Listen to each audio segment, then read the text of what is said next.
귀한 찬양 참 감사합니다. 불쌍히 여기소서, 주여 우리를 불쌍히 여기소서. 정말 우리 모두의 주님 앞에 나온 저와 여러분들의 마음의 고백이라는 생각이 듭니다. 영적 부흥으로 민족의 동반자 되게 하소서. 지난주에 말씀드린 것처럼 우리 교회가 속한 교단에서 원래 정한 교회표입니다. 영적 부흥으로 민족의 동반자 되게 하소서. 저는 이 표가 참 좋습니다. 교회와 그리스도인들의 사명이 무엇인지, 우리 목회자가 어떤 방향을 잡고 목회를 해야 되는지 굉장히 정확하게 바르게 일러준다는 생각이 들기 때문에 그렇습니다. 특별히 원래 우리 교회 목회 방향이 일상의 영성, 일상의 선교인데 그것과도 같은 맥을 이루고 있어서 그렇게 좋을 수가 없습니다. 지난주에는 이 표 가운데서 민족의 동반자에 대해서 함께 생각을 나누었습니다. 오늘은 그 앞에 나오는 영적 부흥에 대해서 함께 좀 생각을 나누어 보려고 합니다. 이 표의 맥락을 통해서 아시겠지만은 영적 부흥은 민족의 동반자가 되기 위한 전제 조건이 됩니다. 민족의 동반자가 되기 위해서는 반드시 영적 부흥을 이루어야 됩니다. 영적 부흥이 없이는 민족의 동반자가 될 수가 없습니다. 하나님 같은 메시지가 있는 것 여러분들 이해하시죠? 신앙생활이라는 표현이 있습니다. 신앙생활. 교회 안에서 참 많이 사용하는 표현이지 않습니까? 그런데 우리는 이 표현을 한 단어처럼 사용하지만 뜯어서 보면은 굉장히 한 단어가 아니라는 사실을 알 수가 있습니다. 두 단어가 합쳐져서 된 말이지요. 신앙이라는 단어와 그리고 생활이라는 단어가 합쳐져서 신앙생활 이렇게 된 것 아시죠? 영어로 보면 더 명확합니다. The life of faith라고 얘기를 하거든요. 삶을 뜻하는 life와 그리고 신앙을 뜻하는 faith 이렇게 합쳐져서 신앙생활 이렇게 되는 것입니다. 신앙생활이란 우리가 살아가는 모든 삶의 토대, 원리, 비결이 신앙에 있다, 이런 의미를 갖고 있는 것이지요. 우리가 어떤 삶을 살아가든 그 삶의 내용이 무엇이든 삶의 방향이 무엇이든 그에 상관없이 모든 토대는, 모든 원리와 비결은 바로 faith, 신앙이다, 이렇게 되는 것이지요. 쉽게 말씀드리면 신앙 따라 살아간다, 이런 것이죠. 신앙 따라 살아간다. 신앙 따라 생각하고, 신앙 따라 행동하고, 신앙 따라 선택하고, 신앙 따라 결정하고, 신앙을 따라서 돈을 벌고, 신앙을 따라서 사업을 하고, 신앙 따라서 공부도 하고, 신앙 따라서 가정생활하고, 신앙 따라서 직장생활하고, 신앙 따라서 교회생활하고, 오직 의인은 믿음으로 말미암아 살리라 하는 말씀 잘 알고 계시지요? 믿음이 없는 사람은 믿음 따라 살아가지 않지요. 교회 밖의 사람들은 신앙 따라 살아가지를 않습니다. 그들은 그들의 유혹의 욕심, 세상의 유혹의 욕심에 따라서 살아가지요. 세상의 부귀영화를 따라서 살아가게 되지요. 하나님을 믿지 않는 사람들, 믿음이 없는 사람들, 교회 밖의 사람들은 세상의 향락과 쾌락을 따라서 살아가게 됩니다. 자기 마음대로 살고, 자기 뜻대로 살고, 자기 감정대로 살지요. 이유는 간단하지요. 믿음이 없기 때문에, 신앙이 없기 때문에. 그런데 믿음이 있다고 말하면서, 신앙생활 한다고 말을 하면서, 하나님을 신뢰한다고 고백을 하면서 신앙 따라 살지 않고 세상을 따라 살아간다고 한다면 여간 심각한 문제가 아니지요. 이런 신앙의 형태를 일러서 하나님께서는 바울을 통하여 디모데후서 3장 5절 말씀에서 이렇게 정의를 내렸어요. 경건의 모양은 있으나 경건의 능력을 부인하는 자. 저는 여러분 이 말씀을 처음 접했을 때가 생각이 납니다. 이 말씀을 접하고 난 뒤에, 이 말씀에 담겨있는 의미를 깨닫고 난 뒤에 얼마나 제가 하나님 앞에 회개를 했는지 모릅니다.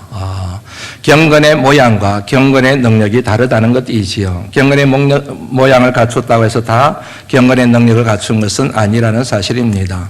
경건의 모양만 갖추어도 경건의 능력을 갖지 않는 경우의 수가 얼마든지 있을 수가 있다는 그런 얘기지 않습니까? 한마디로 말씀드리면은 껍데기 신앙이라는 것이지요. 알맹이가 하나도 없다는 것이지요. 모양은 예수 믿는 것 같은데, 모양은 목회자인 것 같은데, 예배도 드리고 기도도 하고 봉사도 하고 헌금 생활도 하는데, 그런데 그 안에 능력이 없어요. 경건의 능력을 찾아볼 수가 없다는 그런 얘기이지 않습니까?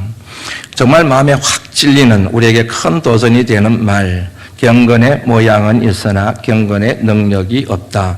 경건의 능력은 부인하는 사람. 이렇게 되면 상당히 곤란하지 않겠습니까? 여기서 이제 한 가지 의문이 드는 거이지요. 그러면 우리가 따라 살아가야 될 신앙은 무엇인가? 한마디로 말씀드리면은 말씀이지요. 하나님의 말씀이지요.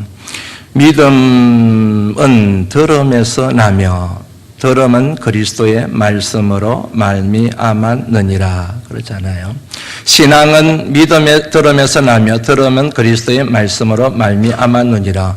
그러므로 신앙 따라 살아간다고 하는 것은 말씀 따라, 그리스도의 말씀 따라, 하나님의 말씀 따라 살아간다는 그런 의미가 있는 것이지요.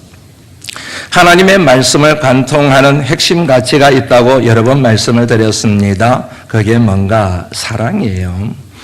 66권 하나님의 말씀을 쫙 모으면은 한마디, 사랑, 하나님의 사랑, 우리에 대한 하나님의 절대적인 사랑, 무조건적인 하나님의 사랑, 하나님의 사랑.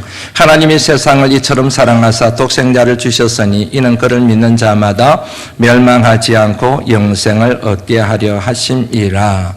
우리를 향한 하나님의 사랑, 그 사랑 때문에 하나님의 사랑을 받을 자격이 없는데도 불구하고 하나님의 사랑을 받은 그것 때문에 하나님을 사랑하는 것. 하나님을 사랑하되 그냥 사랑하는 게 아니고 마음과 뜻과 정성을 다해서 사랑하고, 내 이웃을 사랑하되 그냥 사랑하는 게 아니고 내 몸처럼 사랑하는 것, 그것이 바로 성경 말씀의 한결같은 가르침이요 그리고 권면이라는 사실을 우리가 정리할 수가 있지 않습니까? 그러니까 여러분, 사랑이 성경의 중심 가치가 맞지요? 중심 주제가 맞지요? 하나님을 사랑하고 이웃을 사랑하는 것, 이럴 때 이것을 일러서 기독교의 영성, 스피리추얼리티라고 그렇게 얘기를 하는 겁니다. 기독교의 영성이란 뭐냐? 기독교에서 경건이란 뭐냐? 하나님 사랑하고 이웃 사랑하는 것. 이게 딱 결탁이 되었을 때, 하나가 되어졌을 때 그게 기독교의 진정한 영성이라 그렇게 얘기할 수 있다는 것이지요.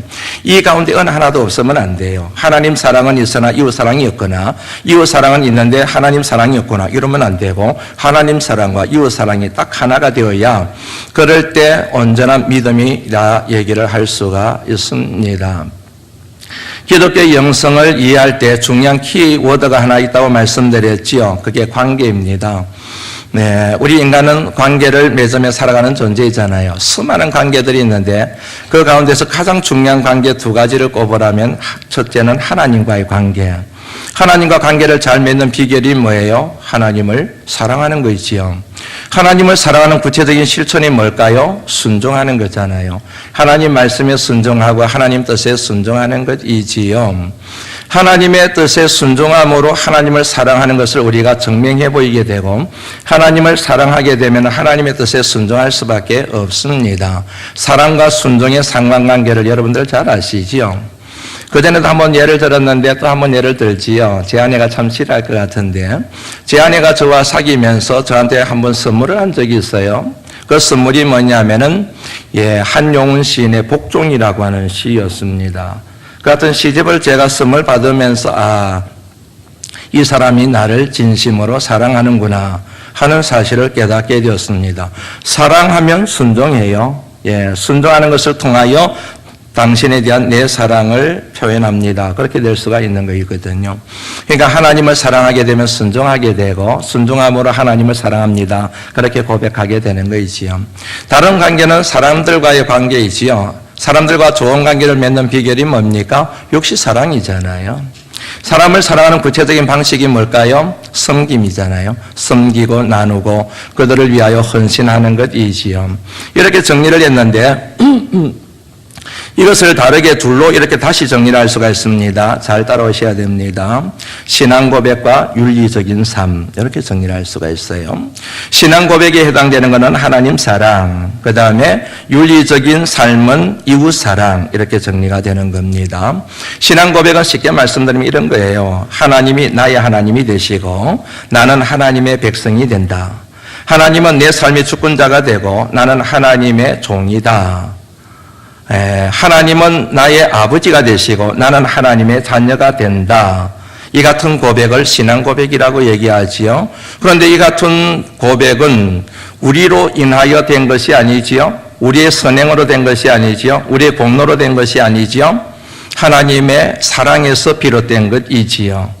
하나님의 사랑, 하나님에게서 출발되었기 때문에 이것을 일러서 어려운 말로 뭐라고 얘기하는지 아시죠? 은혜라고 얘기하는 거예요. 우리는 하나님의 자녀가 될 자격이 없는데, 우리는 하나님의 백성이 될 자격이 없는데, 하나님의 일방적인 사랑 때문에 하나님의 자녀가 되고 하나님의 백성이 되었기 때문에 이것을 은혜라고 얘기를 하는 겁니다. 그러므로 신앙 고백은 언제나 은혜에 대한 고백이 들어가 있는 것이지요. 이 같은 여러분, 은혜를 입은 자가 마땅히 감당해야 될 의무가 있어요. 그게 뭐냐면 하나님의 자녀답게 사는 거예요. 하나님의 은혜를 입어 하나님의 자녀가 되고 하나님의 백성이 되었으니 하나님의 백성답게 살아야 된다는 얘기지요. 하나님의 자녀답게 살고 하나님의 백성답게 살아가는 삶을 구현하는 것을 일러서 윤리라고 얘기하는 겁니다. 윤리적인 삶, 도덕적인 삶, 이렇게 정리를 할 수가 있습니다. 그러니까 일반 윤리하고 기독교 윤리는 차원이 다른 거예요. 일반 윤리는 그냥 착하게 살아야 된다, 공동질서를 지켜야 된다, 그런 거이지만은 우리 기독교에서 말하는 윤리는 하나님의 신앙으로부터 온 하나님의 사랑에서 출발되어진 윤리이기 때문에 그 윤리는 내 이득을 생각하는 게 아니라, 내 이익을 생각하는 게 아니라 나를 희생시켜 남을 유익하게 만드는 윤리라고 하는 사실, 그런 면에서는 일반 윤리와 기독교 윤리가 굉장히 큰 차이점이 있다는 사실을 알 수가 있습니다. 이 같은 사례를 엿볼 수 있는 가장 좋은 예가 십계명이 될 것 같아요. 여러분, 십계명을 우리가 잘 알고 있는데 10가지 계명이잖아요. 그런데 그 10가지 계명을 이해하기 위해서 정말 중요한 게 십계명의 서론입니다. 십계명의 서론에 해당되는 말씀이 출애굽기 20장 1절 말씀, 2절 말씀에 나오는데 한번 같이 읽어볼까요? 한번 읽어봅니다. 시작. 나는 너를 애굽 땅 종되었던 집에서,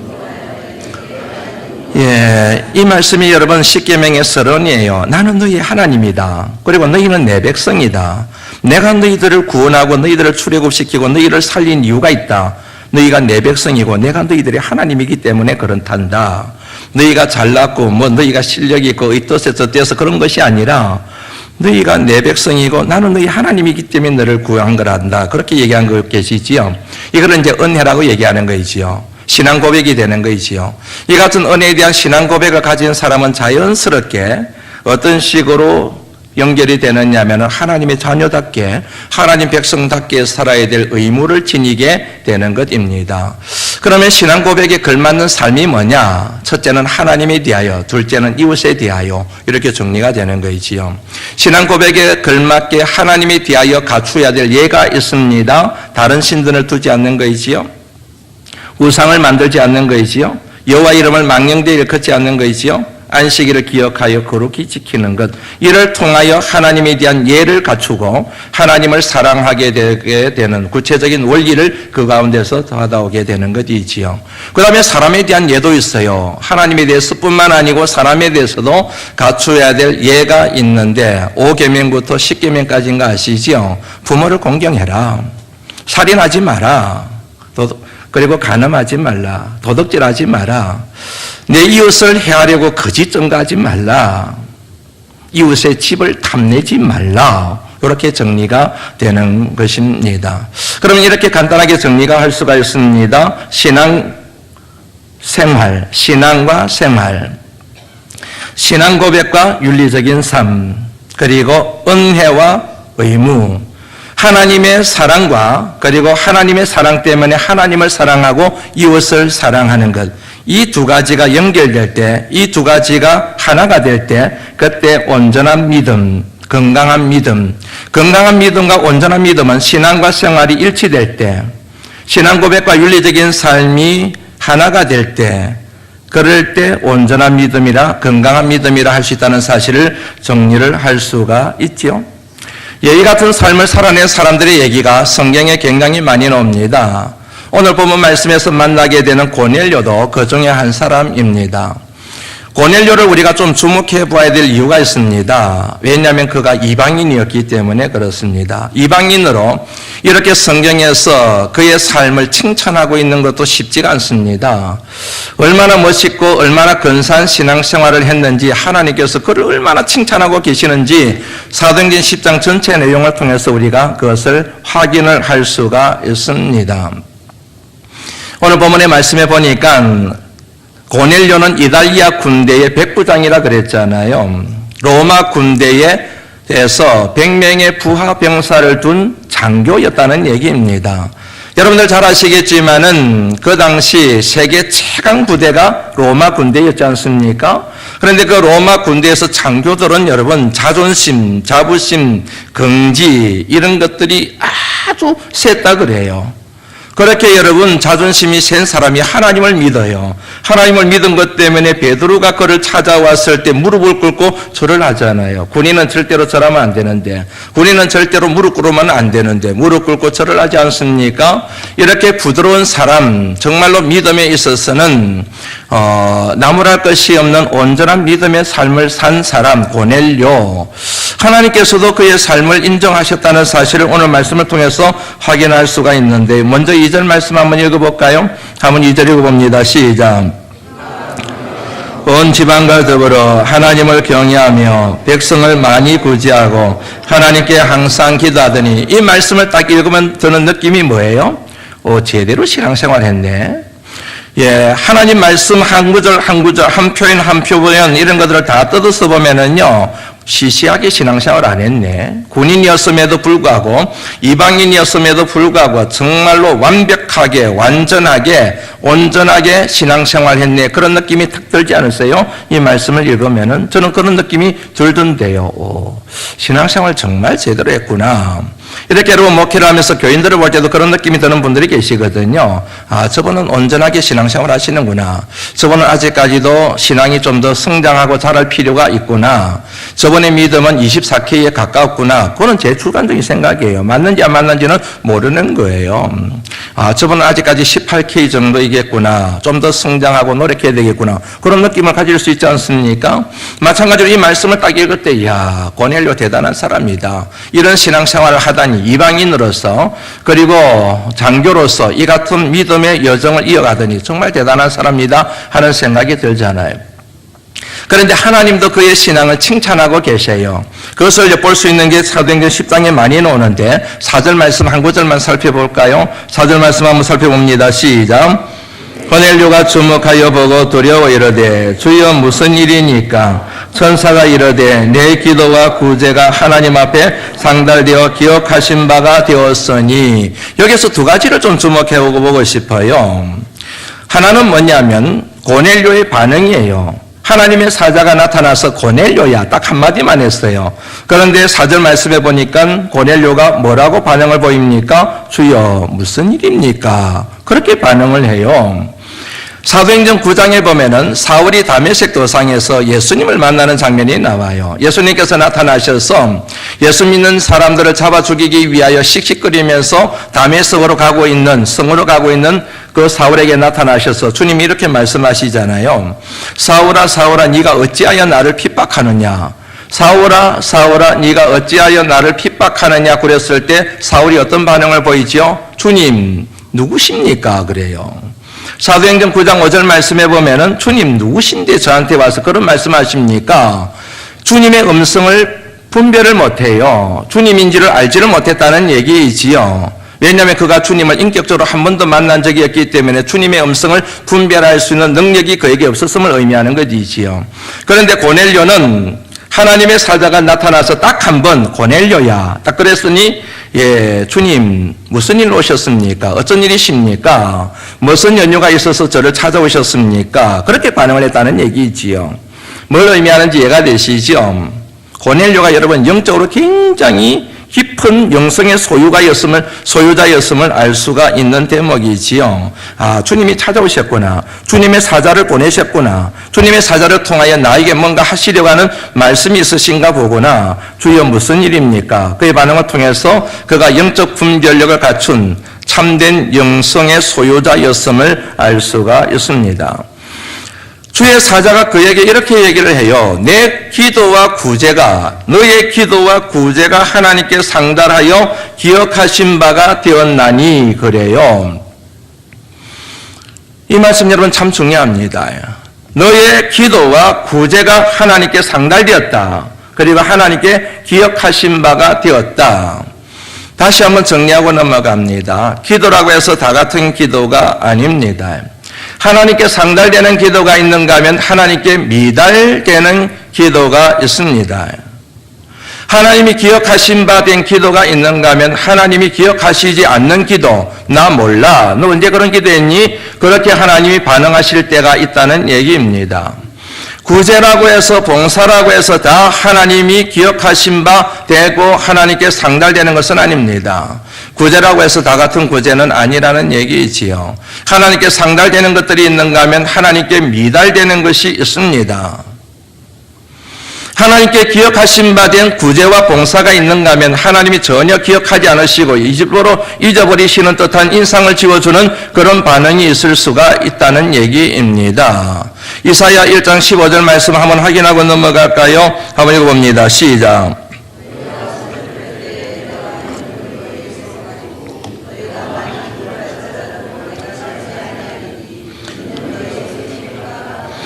너희가 손을 펼 때 내가 눈을 가릴 거야 그랬지요. 너희가 아무리 부르짖어도 나 듣지 않을 거야. 귀 닫고 있을 거야. 왜요? 이는 너희의 손에 피가 가득함이니라. 손에 묻은 피가 무엇을 의미하는지 16절 말씀이 이렇게 되어져 있어요. 너희는 스스로 씻으며 스스로 깨끗하게 하여 내 목전에서 너희 악한 행실을 버리며 행악을 그치고 라고 하는 말씀이 나옵니다. 악한 행실을 해요. 악한 짓을 한다는 얘기지요. 악한 말을 한다는 얘기지요. 그런 악한 짓들을 다 하면서 하나님 앞에 와서 예배를 드리고 기도하고 하나님 앞에 찬양을 드리고 하나님이 안 들으시고 안 받으시고 그것은 하나님께서 눈길조차도 주지 않으실 거라는 그런 말씀이지 않습니까? 그런데 하나님께서는 오늘 고넬료의 구제와 기도에 대해서는 받으셨다고, 하나님께 상달되고 하나님께 기억하신 바가 되었다고 그렇게 말씀하고 있지 않습니까?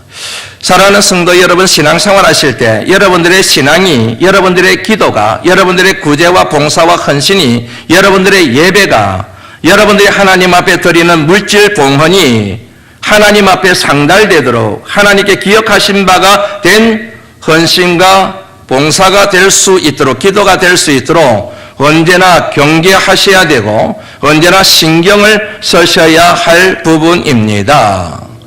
하나님께서 고넬료의 구제와 기도를 받으신 이유들이 있어요. 그 중에 두 가지만 여러분들에게 소개를 해드립니다.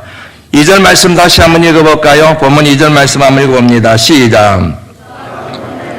온 지방과 더불어 하나님을 경외하며 백성을 많이 구제하고 하나님께 항상 기도하더니, 이 말씀을 여러분 보면은 그 이유들이 굉장히 많이 나와요. 그 가운데서 눈여겨보고 싶은 게 두 가지인데, 하나는 뭐냐면 구제와 기도가 엮여져 있습니다. 구제와 기도.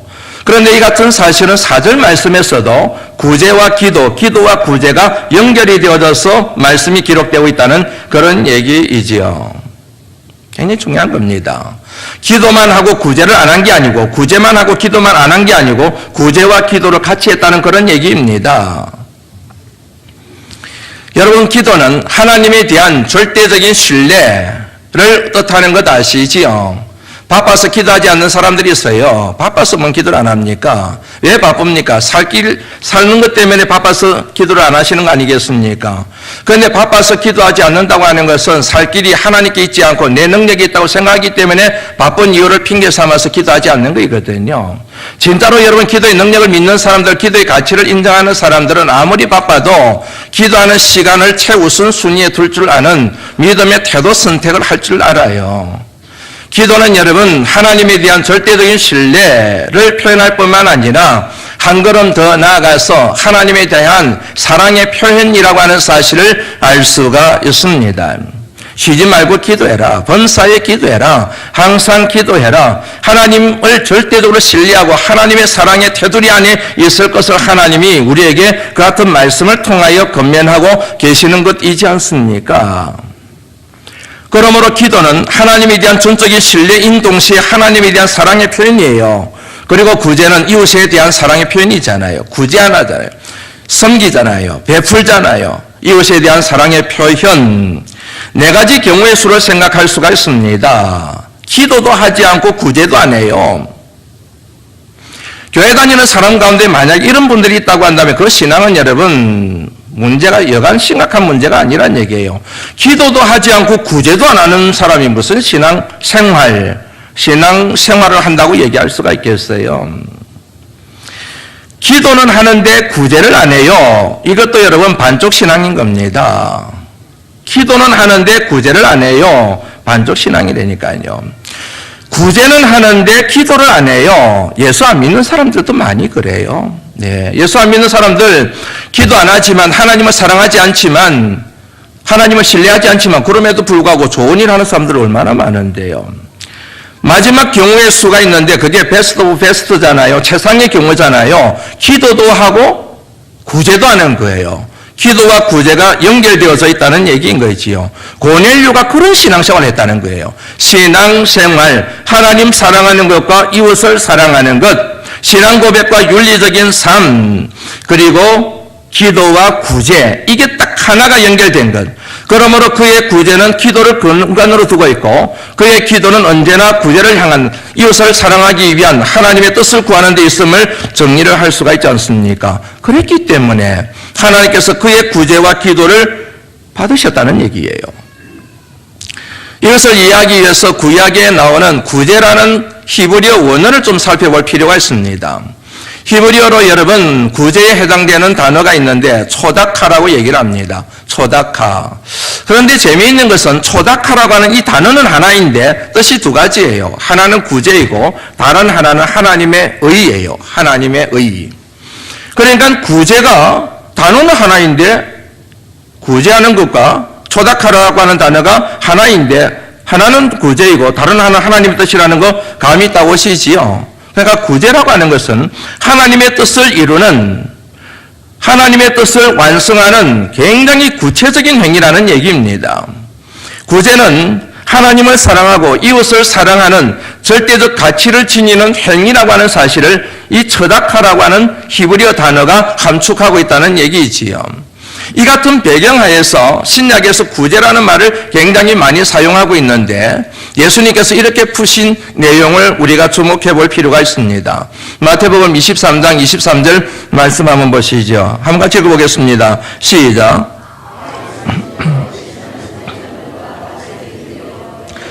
박하와 해양과 율법에 더 중한 바 정의와 긍휼과 믿음은 버렸도다. 그러나 이것도 행하고 저것도 버리지 말아야 할지니라. 바리새인들에 대하여 서기관들에 대하여 뭐라고 얘기했습니까? 외식하는 자들아 그랬어요. 썩과 끝이 다른 사람들아 그러잖아요. 경건의 모양은 있으나 경건의 능력을 부인하는 자들아 그렇게도 얘기를 할 수가 있거든요. 입만 살아있고 삶이 없는 자들아 그렇게 얘기를 할 수도 있다는 얘기이지요. 그들에 대하여 외식하는 문제를 주님이 지적을 하실 때 뭐와 연결시켜서 말씀하고 계시느냐 하면은 정의와 긍휼이 여김과 긍휼과 그리고 믿음 이 세 가지를 주님이 연결시켜서 말씀을 하고 계시는 거예요. 믿음과 그리고 긍휼은 구제를 얘기하거든요. 공의 이 세 가지 가운데 어느 하나도 버려서는 안 된다는 거예요. 이 세 가지 가운데 어느 하나를 버리게 되면 온전하지 못하고 외식하는 믿음을 갖게 된다는 얘기예요. 그러므로 외식하는 믿음이 아니고 온전한 믿음의 사람이 되기 위해서는 믿음과 긍휼과 그리고 정의가 함께 있어야 된다. 믿음과 구제, 기도와 구제가 분리된 것이 아니고 하나임을, 그래서 여러분 야고보 사도는 하나님께서 야고보 사도를 통하여 영혼 없는 몸이 죽은 것 같이 행함이 없는 믿음은 그 자체가 죽은 것이라는 말씀이 그래서 나오게 되는 거이지요. 영혼 없는 몸이 죽은 것 같이 행함이 없는 믿음은 그 자체가 죽은 것이라. 고넬료의 믿음은 행함이 있는 믿음이었습니다. 그는 기도만 한 사람이 아니라 기도와 더불어서 하나님이 도전하시는 음성에 순종하여 이웃을 사랑하고 구제할 줄 아는 사람이었습니다. 믿음과 구제, 하나님 사랑과 이웃 사랑, 그리고 믿음과 기도와 구제, 이게 하나가 된 사람.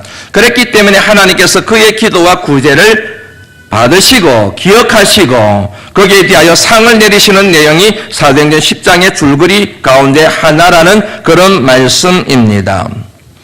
여기서 여러분 또 주목해 봐야 될 게 하나 있어요. 2절 말씀을 가만히 보시면은요, 백성을 많이 구제하고라는 표현이 나옵니다.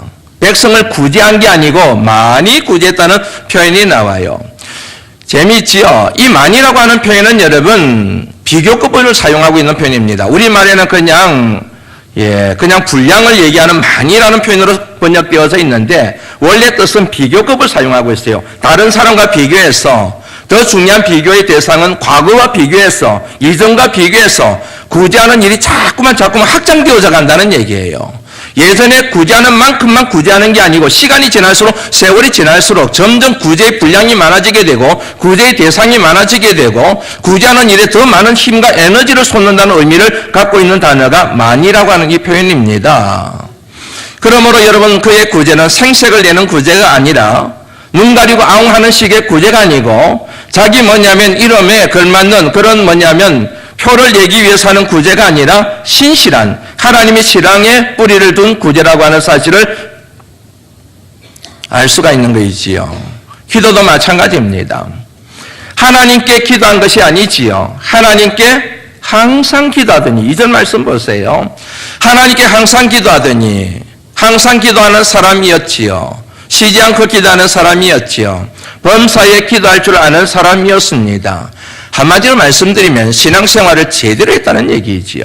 아무렇게나 하지 않고 대충 하지 않고 이 핑계 저 핑계 대지 않고 이런 환경 저런 환경 돼가면서 타협하는 신앙이 아니라 생명과 혼을 불어넣는 올인하는 신앙이 바로 고넬료의 신앙이었음을 알 수가 있습니다. 그랬기 때문에 하나님께서 그의 구제와 기도를 받으시고 그의 가문을 믿음의 가문으로 축복하셨다고 하는 사실입니다. 그럼에도 불구하고 신앙과 생활이 균형을 이루고 있음에도 불구하고 기도와 구제가 병행되어졌음에도 불구하고 관건이 하나 있어요. 그게 뭐냐면 기도입니다. 항상 기도하고 쉬지 않고 기도하고 범사에 기도하는 것입니다. 어떤 경우에도 흔들리지 아니하는 뿌리 깊은 신앙의 고백이 관건이라는 그런 얘기입니다. 이 표현의 말씀을 빌리자면, 표현을 빌리자면 영적 부흥입니다. 영적 부흥. 영적 부흥이라는 게 뭡니까? 계속 리바이벌 된다는 거잖아요. 머물러 있는 것이 아니라, 정체되어져 있는 것이 아니라 계속 생기가 쏟아나고 달아나고 돋아나고 이렇게 되는 거잖아요. 리바이벌, 부흥, 자꾸만 거룩한 생기가 꽃 피우는 거예요. 열매를 맺는 거예요. 그 열매로 이 사람도 먹이고 저 사람도 먹이는 그런 여러분 이미지를 상상하시면은 부흥이라는 단어가 이미 이해가 되시지 않습니까? 그런데 영적 부흥이라는 단어를 많은 목회자들이 혹은 교인들이 수적인 부흥으로 연결시키는 경우가 많아요. 수적인 부흥. 거기에 여러분 속아 넘어가시면 안 됩니다. 숫자가 아무것도 아닌 것은 아니지만 저기에서 말하는 영적 부흥은 교인 수가 늘어나는 게 아니에요. 예산 수가 늘어나는 게 아니에요. 교회당 건물 평수가 늘어나는 게 아니에요. 여기서 말하는 것은 그야말로 영적 부흥이에요. 영적 부흥, 수적인 부흥이 아니고 예산 부흥이 아니고 영적인 부흥이라니까요. 그 말 그대로를 받아들여야 되는데 영적 부흥을 자꾸만 수적인 부흥, 예산 부흥하는 것으로 그렇게 얘기하는 경향이 있는데 그거는 여러분 영적 부흥에 대한 호도된 잘못된 해석입니다. 영적 부흥이란 뭔가? 한마디로 말씀드리면 성령 충만입니다. 성령의 사람이 되는 것입니다. 성령을 받아서 성령의 가르치심과 성령의 인도하심과 성령의 지시하심에 온전히 순종하는 영적 상태를 일러서 영적 부흥이라고 하는 것을 믿으시기를 주의 이름으로 축원합니다. 성령의 사람이 되는 거예요. 성령 충만한 겁니다. 성령 하나님의 인도하심과 지시하심과 명령하심에 절대적으로 순종하는 것, 그게 바로 영적 부흥이라는 거지요. 오직 성령이 너희에게 임하시면 너희가 권능을 받고 예루살렘과 온 유대와 사마리아와 땅끝까지 이르러 내 증인이 되리라. 너무 유명한 말씀이잖아요. 여러분들에게 한 가지 여쭤볼까요? 이 말씀에 의하면은 성령 받은 가장 강력한 증거는 뭘까요? 성령 받은 가장 강력한 증거는 뭡니까? 권능입니까? 귀신을 쫓아내는 권세입니까? 방언하는 겁니까? 예언의 은사입니까? 질병을 고치는 겁니까? 그게 아무것도 아닌 것은 아니에요. 그런데 여러분, 아무리 그와 같은 것들이 있어도 사랑이 없으면 아무것도 아니에요. 아무리 그와 같은 것들을 받아도 복음의 증인이 되지 않으면 말짱 헛거라는 얘기입니다. 성령 받은 가장 강력한 증거가 뭔지 아시죠? 가는 거예요. 가는 거. 어디로요? 예루살렘으로 가는 것, 유다로 가는 것, 사마리아로 가는 것, 땅끝으로 가는 것. 왜요? 복음을 전하기 위해서. 하나님 나라를 회복하기 위하여 떠나야 될 것에서 떠나고 버려야 될 것을 버리고 가라고 하신 예루살렘이면 걸로 가고 유다로 가고 사마리아로 가는 것. 이게 바로 뭡니까? 성령 받은 증거라고 하는 사실입니다. 아무리 성령을 받았다고 얘기를 해도 방언의 은사가 있어도 별의별 은사를 다 받아도 같지를 않아요.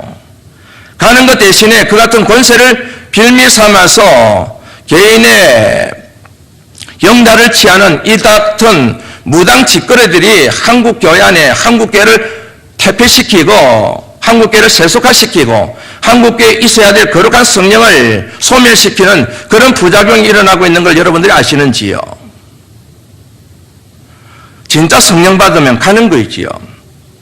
가정으로 가고 직장으로 가고 하나님이 가라고 하는 곳에 가서 생명 걸고 복음을 정하는 이게 진짜 성령 받은 증거임을 믿으시기를 주의 이름으로 축원합니다. 가기 전에, 구제하기 전에, 이웃을 사랑하기 전에, 민족의 동반자가 되기 전에 먼저 성령을 받아야 돼요.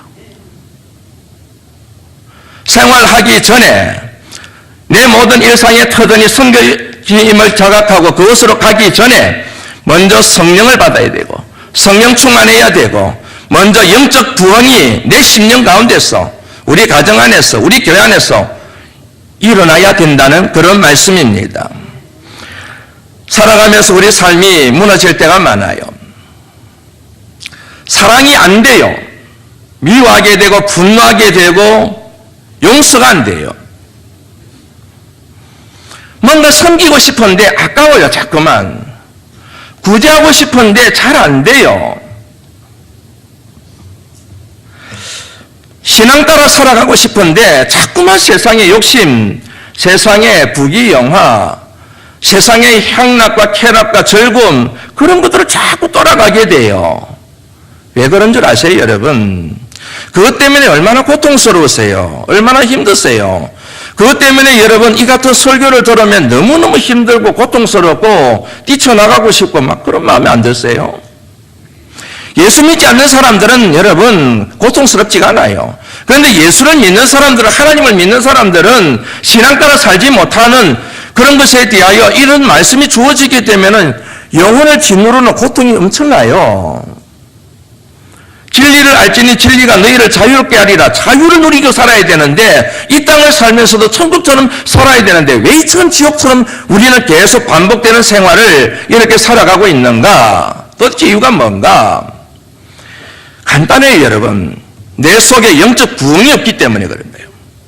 내 영혼이 깨어서 하나님 앞에 기도하고 내 영혼이 깨어서 하나님 말씀을 주야로 묵상하고 그 말씀에 사로잡히고 그 말씀과 기도를 통하여 내게 임재한 성령 하나님의 인도하심과 가르치심과 지시하심에 내가 따라가야 되는데, 살아가야 되는데, 순종해야 되는데 그러지 못하니까 맨날 이렇게 살면 안 되는데, 이렇게 신앙생활하면 안 되는데 언제나 이 같은 신앙생활, 잘못된 신앙생활을 내가 정리를 할 수 있을까 하는 이 같은 여정을 이어가게 된다는 그런 말씀입니다. 사랑하는 성도 여러분, 성령의 사람들이 되실 수 있기를 주의 이름으로 축원합니다. 성령을 사모하시기를 바랍니다. 거룩한 성령으로 인하여 여러분 심령 가운데 부흥이 일어나야 돼요. 우리 교회 안에 성령으로 인하여 부흥의 역사가 일어나야 됩니다. 영적 부흥이 일어나야 돼요. 우리 가정에 성령이 임하여 영적 부흥이 일어나야 됩니다.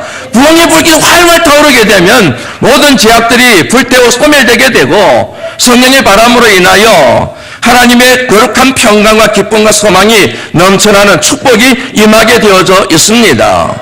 영적 부흥, 민족의 동반자 되기 위해서뿐만 아니고 저와 여러분이 살기 위해서라도, 신앙생활을 하기 위해서라도, 신앙 따라 살아가기 위해서도 절대적으로 필요한 것이 영적 부흥입니다. 일상의 선교, 일상의 영성, 일상의 영성과 선교. 고넬료 학교를 2월달부터 열려고 합니다. 고넬료 학교를 열게 된 이유도 오늘 본문 말씀을 통하여 여러분들에게 충분히 설명되었다고 생각을 합니다. 부디 바라기는 많은 분들이 고넬료처럼 기도와 구제와 예배와 헌신과 신앙이 하나님 앞에 연락되는 그런 아름다운 신앙의 여정이 될 수 있도록 영적 부흥의 불길을 당기는 일에 참여하시기를 주의 이름으로 부탁을 드립니다. 기도합니다. 하나님 감사합니다.